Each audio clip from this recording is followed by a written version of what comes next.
ನಮಸ್ತೆ ಫ್ರೆಂಡ್ಸ್, ಇವತ್ತು ನಾನು ನೆಲ್ಲಿಕಾಯಿ ಚಟ್ನಿ ರೆಸಿಪಿ ತೋರಿಸ್ತಾ ಇದ್ದೀನಿ.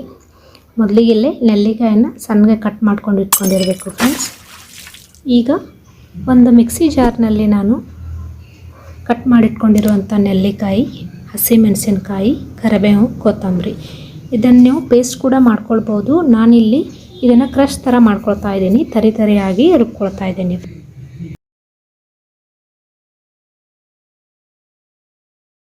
ಇದರಲ್ಲಿ ನಾನು ಬೆಳ್ಳುಳ್ಳಿ ಕೂಡ ಹಾಕ್ತಾ ಇದ್ದೀನಿ. ನೀವು ಶುಂಠಿ ಬೇಕಾದರೆ ಕೂಡ ಹಾಕೊಳ್ಬೋದು.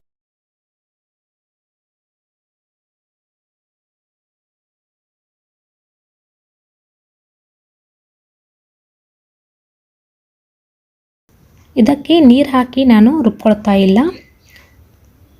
ಒಗ್ಗರಣೆಗೆ ನಾನು ಸಾಸಿವೆ ಜೀರಿಗೆ ಹಾಕಿದ್ದೇನೆ ಹಾಗೂ ಸ್ಟವ್ ಆಫ್ ಮಾಡಿ ಅರಿಶಿನ ಮತ್ತು ಇಂಗನ್ನು ಹಾಕ್ತಾ ಇದ್ದೇನೆ ಫ್ರೆಂಡ್ಸ್. ಮತ್ತು ರುಚಿಗೆ ತಕ್ಕಷ್ಟು ಉಪ್ಪನ್ನು ಹಾಕಿ ಇದರಲ್ಲಿ ರುಬ್ಕೊಂಡಿರುವಂತಹ ನೆಲ್ಲಿಕಾಯನ್ನು ಹಾಕಿ ಕಲಿಸ್ತಾ ಇದ್ದೀನಿ.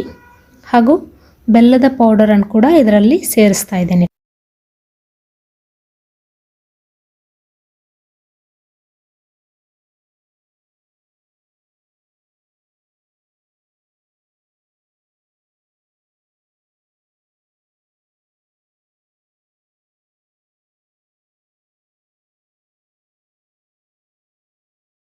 ಈಗ ಆರೋಗ್ಯಕ್ಕೆ ಒಳ್ಳೆಯದಾಗಿರುವಂಥ ನೆಲ್ಲಿಕಾಯಿ ಚಟ್ನಿ ರೆಡಿಯಾಗಿದೆ.